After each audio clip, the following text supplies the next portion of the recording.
it's been really awesome to see women come out that have never been offshore fishing, and then the next season they're like, who's coming on this trip, or to see their name pop up on, group message of, hey, these are the people that are planned for this date.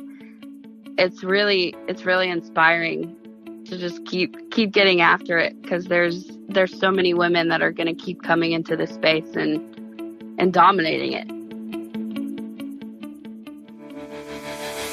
Welcome to the Woman Angler and Adventurer Podcast, inspiring real women with a passion for fishing and the outdoors to go get their adventure on. Now, here's your host, coming to you from the Lance Chuck Camper Mobile Podcast Studio, Master Captain Angie Scott. Welcome to another episode of the Woman Angler and Adventurer Podcast. I have another special guest on with me this week, and I am excited to welcome Taylor Bright to the show. Taylor, welcome to the Woman Angler and Adventurer. Thank you so much for having me. I'm really excited. Yeah. Have you ever been on a podcast before? I have not. Okay, cool. Awesome.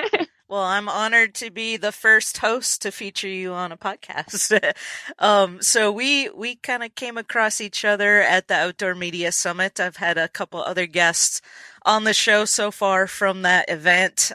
It was the goal was to meet in person and do an interview, but they kind of jam-packed the schedule, so we really didn't have an opportunity to do that. Had you been to an Outdoor Media Summit before? No, I hadn't. This was actually my first time, and it was a really great experience. I went actually with my company as a marketer, and it was really valuable as, just for my personal, wanting to grow social media platform, but then also, for the work that I do. It was really informative, and I gained a lot of knowledge on a lot of things that I'm going to be able to take back to work and, personally growing my brand. So it was a really great experience. Cool. Had you been to that area before, North Lake Tahoe? I haven't. It's been on my bucket list, and I think when a lot of people think of Tahoe, they're more California side, just, being from the East Coast, that's where my mind goes. So I'm really grateful I was able to see Tahoe, from Nevada, and the area was so gorgeous. Yes. And definitely a place that I want to go back and visit. So yeah. How about that clear water? Oh, it was beautiful. I haven't seen clear water in so long. Yeah, it's pretty amazing. Did you make it out before the snowstorm came in? Or so I actually went on when the summit ended Tuesday afternoon. I went on the group hike that they had planned. Oh, yeah. Yeah, which was really fun. It started snowing while we were hiking, and being from South Carolina, that's not my day to day. So it was really fun. And it was absolutely beautiful. The top of the hike, you could see, it was pretty cloudy, just, with the sun or with the snow, but being able to watch the snow fall down and see from the top of the mountain, the water, from the lake was just absolutely beautiful. Very cool. So you, did you fly back the next day then? I did, just because coming from the East Coast, it's long, far out west, it's a whole day of flying. So yeah, awesome. Well, cool. I ended up ending my trip a bit early when I saw the forecast, because I was supposed to be headed to the airport right in the middle of the snow.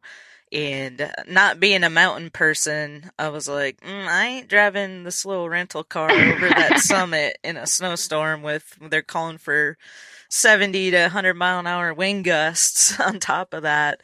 I was like, I'm leaving early. So unfortunately I had to cut it a little short. And looking back, I'm glad I did, because I saw that they did shut that road down. If you didn't have snow tires or chains. So my rental car definitely did not. So, but I'm looking forward to, as I understand, they record everything. And so I'm looking forward to having access to the videos for the sessions that I wasn't able to attend, because it was a lot of really valuable information that was shared. And that's by far the thing I love most about the Outdoor Media Summit, is just being in that environment with like-minded people.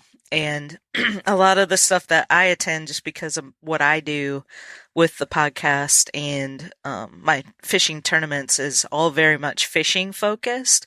So it's kind of cool to get together with other people in the outdoors and different facets of it, like hiking and, climbing and camping and that sort of thing. So it was a great experience. Yeah, absolutely. I felt a strong pull, wanting to be there as myself, but then also being there as a marketer for my company. Mm-hmm. There were so many amazing sessions, and it was so hard to choose between which to go to. So I'm really grateful that they did record it and that we'll be able to watch those, just because it was really valuable information, and definitely a lot of amazing connections and networking that happened. So yep. I'm really excited. Hopefully I get to go to Boise next year. If not with my company, I may, go personally. And it was definitely a great experience. Yeah. I heard they announced, so I had already left before they announced the next location and dates, and I'm not sure that I'm going to be able to pull it off. A lot of things are a little bit up in the air with me right now as far as 2023. I'm trying to get all my ducks in a row as we speak. But there's a good chance I'm going to have, if I qualify to fish the Classic next year, I will not be able to make it because it's just too close in time to when they've got that tournament scheduled, unfortunately. So we'll see how it all plays out. If it all works out, I hope obviously I qualify to fish the Classic, but if I don't, so yeah, we'll see how it goes. But so talk a little bit about the company that you were there with. What do you do? Who are they, and what do you do for them? Yeah, so I am a project manager for a marketing agency called the Murray Road Agency, and we have clients in the outdoor space all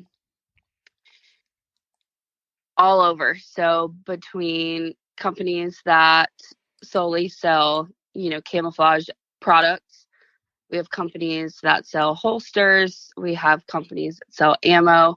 So we're kind of all over the place when it comes in the outdoor industry, really serving a variety of needs, which is really great. And one thing, with the outdoor industry, it's very broad. There's so many different avenues in the outdoor industry. You have your hunters, you have your hikers, you have your anglers, you have your rock climbers, and so for me, it was really informative just to meet people in the outdoor industry, in different facets of the outdoor industry, and really gain knowledge from them, because we all have one underlying theme, and that's we love the outdoors. Yes. Just different things in the outdoors. So yeah, that's a little bit of what I do. We're more so in the hunting, fishing, gun space, mm-hmm. But yeah, I love it. It's my dream job. I enjoy what I do every single day. So that's important. Yeah, that's super important. So many people, unfortunately, live their lives doing something that they just don't enjoy, but they just feel like they have to. So I always encourage people that listen to the podcast. My life is kind of centered around that. Is go for it. Do what you want to do. Follow your passion. Life's too short to not do it. And don't feel like you're stuck in something that you don't enjoy, and be one of those stories where you work your butt off at something you hate all your life to save up for retirement. And there's just too many stories of people getting to that point and then something happening to where they're not able to enjoy it at that point. So it's... Yep. I agree 100%. Yep. opportunity came, I was like, that's where I'm supposed to be. Everything just kind of aligned. And I think when you're passionate, like your personal passions are able to be integrated into your work, it doesn't feel like work. Right. Yeah. So talk about your passion for the outdoors. Like how did that develop, and what about it do you love the most? Oh man, so it's kind of a funny story. Um, I grew up with parents that didn't, hunt or fish or hike or, do anything really, super outdoorsy. And, I would go fishing in the pond or whatever with like guy friends, but it was never anything serious. And growing up in Charleston, it's, you can go out on the boat or go fishing. That's what you go do, for fun. It's just a hobby. And I actually I actually was dating someone in high school, and or I just graduated high school. We started dating, and then duck season comes around, and I asked him, could I go duck hunting with him? And he was like, yeah. And then he never ended up taking me duck hunting. We broke up, and then kind of in spite, I was like, I'm going to be a duck hunter. So that was kind of my trigger, and then I just ended up thankfully surrounding myself with people in the outdoor industry. I joined a all women's fishing group called the Carolina Lady Anglers, and that was super wonderful for me. It was women that were typically, 10 to 15 years older than me, but I was able to learn so much from them, and I had great opportunities, to go fishing with them or just meet people, branching out, growing my network in the fishing community here in Charleston, just from being a part of that. So I met more friends and was like, hey, I want to go fishing. Like, I'm eager to learn. Let me know. And that's when the offshore addiction started. And I went offshore one time, and it was an adrenaline rush that I was like, I need to do this for the rest of my life. Awesome. And thankfully now, two of my really great friends have built a charter business from the ground up. They have worked so hard, and they're extremely talented at what they do. So thankfully, I do get the opportunities to support my friend's business, and do what I love, which is fishing. And I get to go offshore quite a bit now. And for me, I always take an opportunity that I can learn from. I want to continue to grow. And I feel like with offshore fishing, there's always so many different variables that can happen. And so I'm grateful that every time I go out, I get to learn something new. Yeah. And give yeah. give your friends a shout out. Who are they? What's the charter called? Yeah. So if you're ever in Charleston, look up Four Sons Charters, Andrew and Griffin, and they're absolutely phenomenal. So they run 2 offshore boats as well as 1 inshore boat. So if you're in Charleston, you can get a mix of offshore fishing as well as inshore fishing, which is really great that they offer multiple services, especially for people that are coming from out of town. You get to really soak up most of the fishing in Charleston that's available. So awesome. So offshore fishing is something I've only had the opportunity to do a couple times in my life. Once was out of St. George Island in Florida, and then the other time was down in the Dominican Republic. I took a charter out, and we did some trolling for mahi. So talk a little bit more about offshore fishing, because I really haven't featured that a whole lot on the show before. What, like, it's inshore fishing is awesome too. I mean, there's just a huge variety of fish, but offshore fishing is just a totally different game. Do you like typically target like wrecks or things like that, or talk a little bit about your offshore fishing experience? Yeah. So typically when I go, you do have a target fish. So, when it's prime mahi season, thankfully we can, get out to where the ledge is and Mm. fish for mahi. And the really fun thing about offshore fishing, I think, and it's kind of relatable to inshore fishing, you can kind of see where they're at, you can target where they're at, and then you're basically sitting waiting for a bite. And when you're trolling for mahi, it's kind of that anticipation that builds up Mm. of you're trolling, you have all your lines out, and then boom, you get hit. And I don't know what the thrill, what makes it more thrilling than inshore fishing for me, but I don't know if it's just typically larger species. Mm-hmm. Right. and the fight, I feel like it's just different, and it's an adrenaline rush Yeah. for me, but also just offshore fishing in general. You're just like out there in the middle of the ocean. I mean, you look around and there's nothing else to see but blue. Yeah, it's honestly so beautiful being out there and just being able to take in nature and the ocean for what it is. And it's so beautiful to see these creatures, come up from however deep they are. And one thing I really I enjoy doing, it's kind of a hot topic, when people go offshore, is bottom fishing. And it kind of gives you that same adrenaline, I feel like, as inshore fishing. You kind of know what you're going after, but when you're bottom fishing, you never know what's going to come up. Mm. So, you could be super, you could be, reeling the line in, and you could feel like you have a snapper, but you have an amberjack. Or, Right.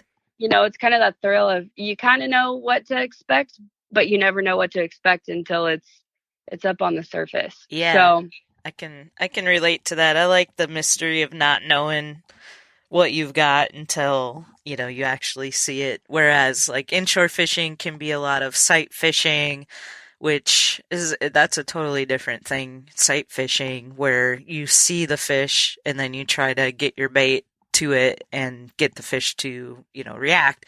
You already know what you're going to get. yeah. And it's a little bit more relatable to like hunting in that aspect, like duck hunting or whatever, Yeah.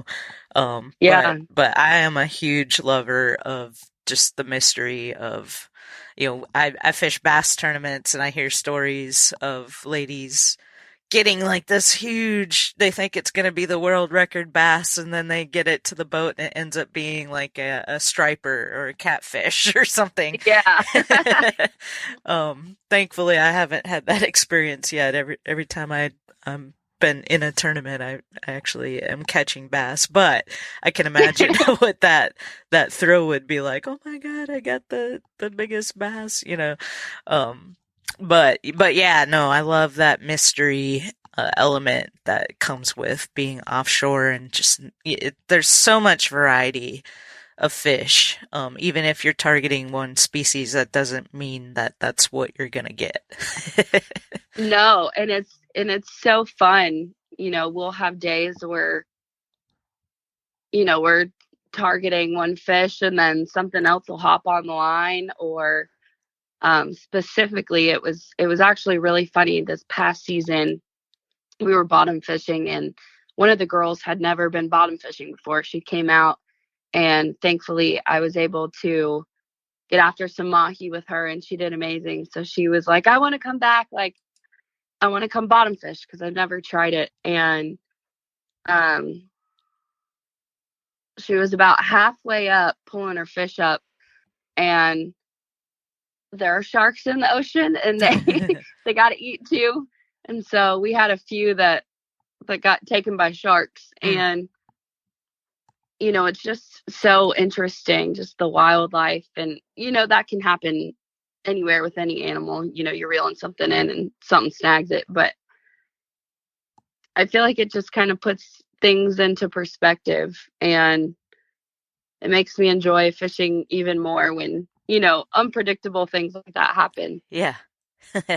Well, But you've mentioned mahi a couple times.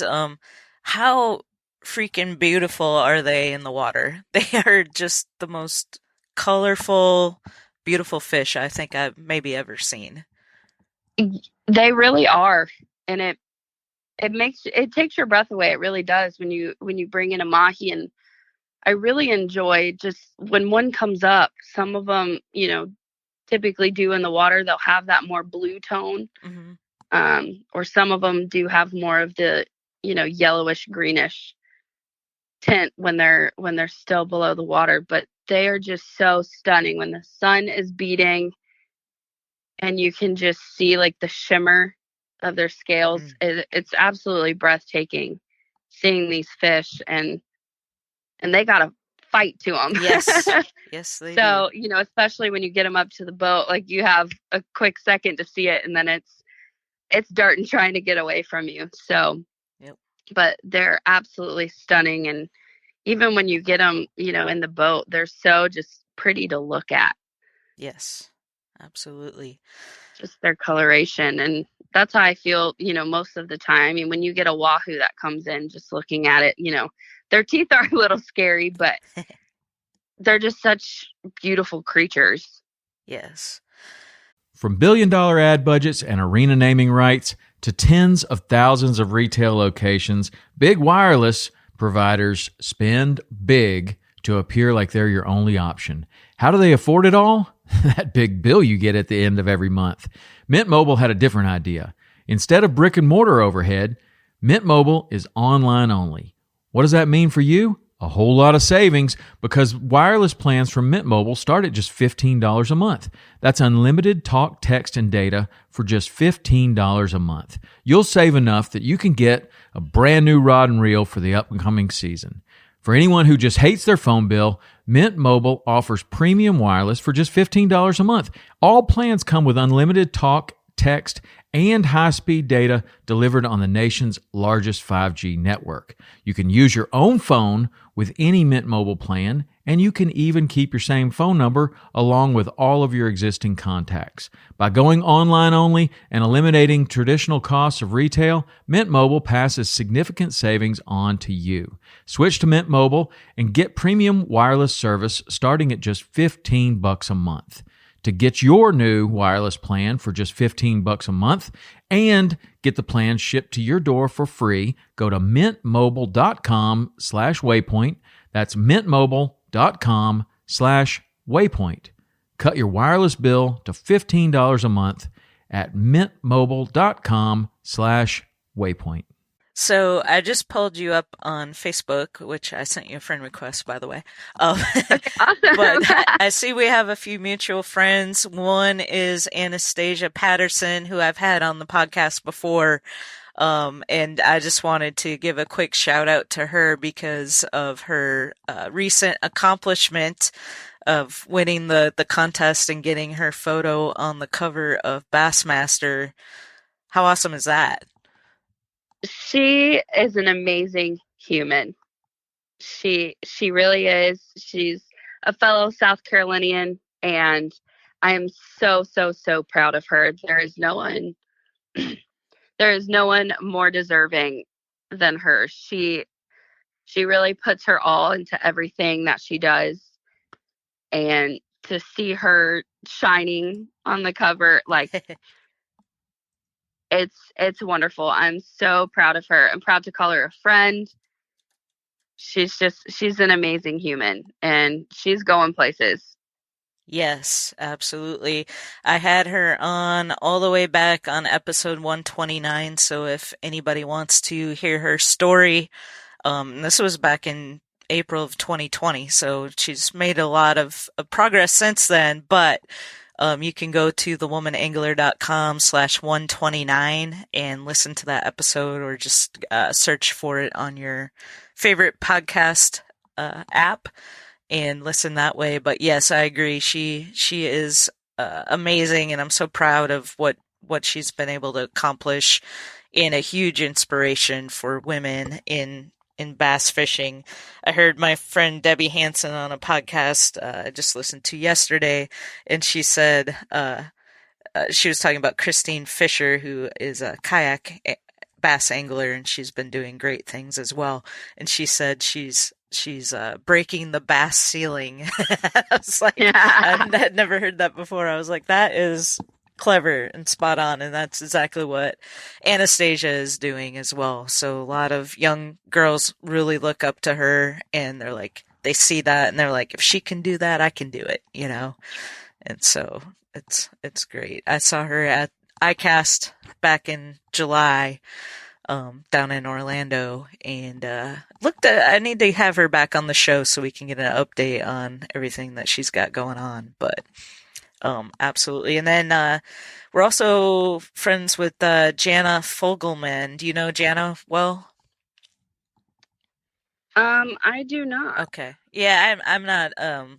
I know we're friends and we follow each other and like each other's posts and stuff like that, but she's probably one I need to reach out to see about having on the podcast sometime, because looking at her stuff, it looks like she's into hunting and fishing and all the things as well. So she'd be a good one to catch up with. Yeah, it's really fun once you get, I guess, kind of in this community, and I feel like there's so many like sub communities, but being a woman in primarily male dominated sports, fishing, hunting, you end up finding just so many powerful women. I mean, thankfully along my journey, I've met so many women, whether they strictly hunt or strictly fish or just want to do everything, kind of like how I am. You meet so many amazing women with incredible stories. And I mean, that's why I continue, aside from my passion. That's why I, keep posting stuff and want to get it out there and get people, either to come on a duck hunt with me or to come fishing with me, because I think for so long women have kind of put off these activities because they're male dominated, or there hasn't been, a male in their life to take them and introduce them. And it's quite the opposite. There's so many amazing females, in these industries that are willing to help people and want to get more women, out there doing what we're doing. And it's so powerful. And just seeing women that, specifically because I do get the opportunity to fish with Four Sons a lot, and Whitney, who is the mate and fiance, future wife of Captain Johnston, she thankfully has really made a large impact in women in, the hunting and fishing spaces. And she offers, girl groups to go out, whether you have a super experienced angler or someone that's never gone before out fishing. So it's been really awesome to see women come out that have never been offshore fishing. And then the next season, they're like, who's coming on this trip, or to see their name pop up on, group message of, hey, these are the people that are planned for this date. It's really inspiring to just keep getting after it, because there's so many women that are going to keep coming into this space and dominating it. Yeah. So is that kind of, you have your company that you work for, but then you also have your own personal endeavors. Is that kind of the purpose of what you do personally, or what are you hoping to like build and grow on that side of it? Yeah, so personally, my goal is to be a light and an influence to get women to, do things they've never done before, that they've always wanted to. What's that thing you've always wanted to do that you've never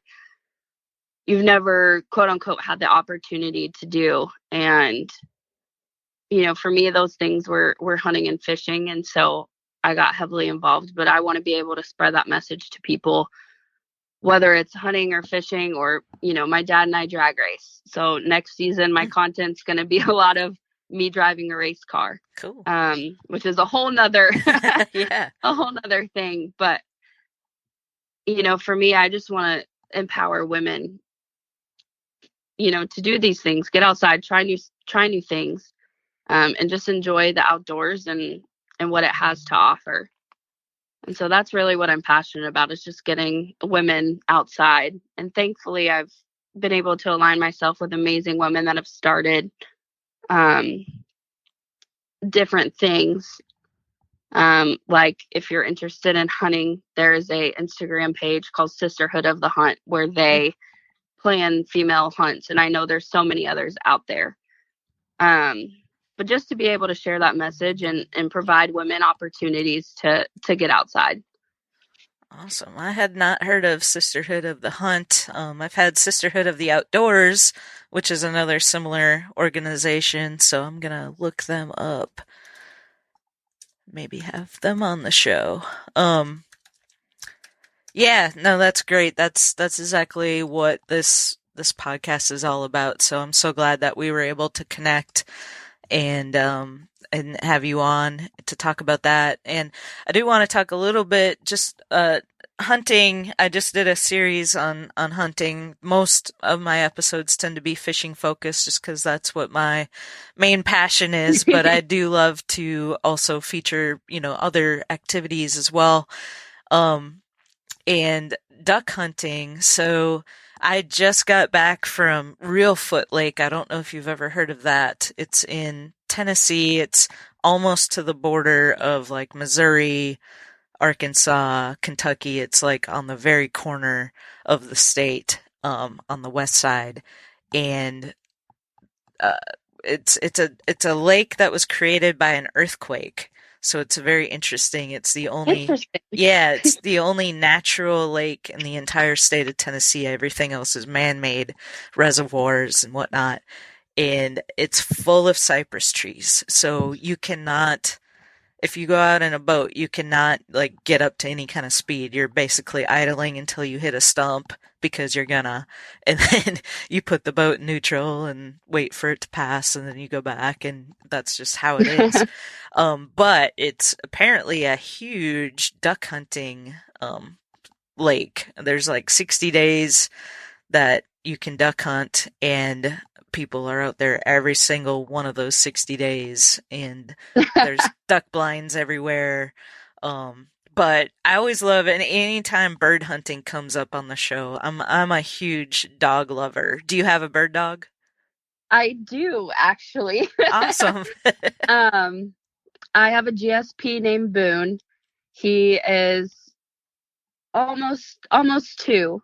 Oh. So my goal, I actually got him when he was about 14 months old. Oh. It was a rehoming situation, and he has, world champion parents and a great bloodline, but he was not introduced to any kind of field training as a puppy. And so that's one thing I've been working with him on. Primarily, I want to use him for more of, dove and quail versus duck hunting. And thankfully, I do surround myself with duck hunters that do have duck dogs that are well trained. Not to say I won't get one in the future, wink, wink, but but he's primarily going to be more dove and quail focused as a bird dog, just because I do, like I said, I have opportunities, and the people that I duck hunt with have phenomenally trained duck dogs. So right now it's not a huge need for me, but in the future I will have one of my own.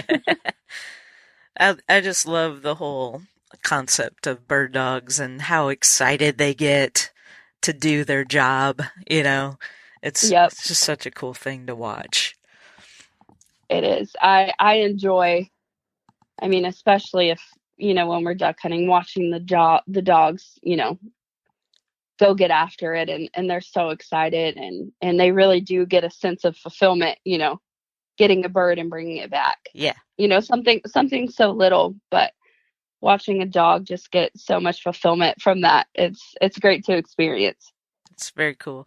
I heard one of the guides telling a story at Reelfoot. You can sit there all day long, and the birds might be, you're not seeing a lot because they know what's going on. So they're it can be a slow day sometimes. And he said, if we're not paying attention and that dog gets up and is looking, like, there's a bird. Mm-hmm. It's kind of cool that they're able to do that. Well, awesome. So how can people follow your adventures? Yeah, so I am on Instagram. It's at TAYYY, so 3 Y's, MB.